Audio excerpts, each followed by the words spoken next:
nag-orchestrate ng pagkidnap kay Pangulong Duterte, ayon sa informante, ay si Lisa Canas talaga. At ang reason, dahil talagang gusto nilang burahin yung mga Duterte. Ngayon, by the way, bago pala ako pumunta dito sa seryosong pag-uusap natin, posible, may possibility talagang, according to my source, na na-question siya ng mga authorities. Possible, pero yung pangalawang informante natin, eto na nga. Ang sabi niya, Miss Maharlika, galing mismo to sa kamag-anak mo, dyan, kamag-anak nila ng mga Marcos Romualdez, na ang nag-orchestrate ng lahat ng ito para ipakidnap ang Pangulong Duterte ay si Lisa Canas at si Bangag ay sunod-sunuran lang. Ang kadahilanan ng kapuntahan ni Lisa na nagpunta dito sa Amerika, according to our source, ato ay mga palabas lamang na siya ay merong working visit dito. Pero yung pala, in preparation, according to our source, na siya ay natatakot na kapag ginawa nila, kasi destined siya, focus siya na gawin ang pagpakidnap kay Pangulong Duterte. Okay? Kung sakaling magkaroon ng revolusyon sa Pilipinas, ay safe na siya dito sa Amerika. Ito mainit-init na impormasyon, ha? Alright. Ngayon, si Romualdez, si Tamba, at etong particularly si Tamba, mga palangga, medyo nagdadalawang isip pa daw na ipadukot o ipakidnap si Pangulong Duterte sa ICC.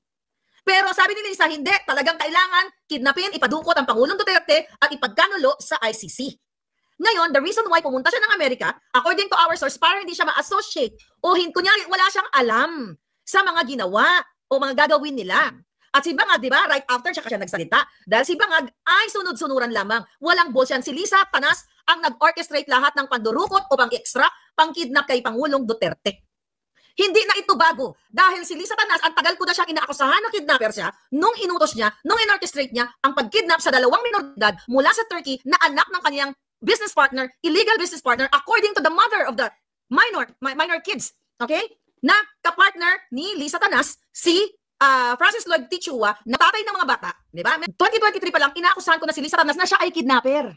So napag-alaman natin ngayon na gumawa siya ng event dito sa Manila International Eclabush Film Festival na umattend yung mga artista, mga politiko, andun si Jingay, andun si Kilay, at kung sino-sino pang mga tao, para umiwas siya na kung sakali na kayo ay mag-peaceful revolusyon para panindigan ang inyong bayan dahil binababoy, ginagago kayo ng buwaka ng inang kidnapper na si Lisa, secure daw siya dito sa Amerika.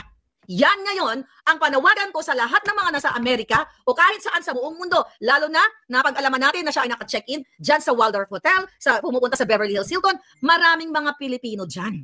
Kasi lahat ng hotel na yan, nakainan ko na at na-check-inan ko na.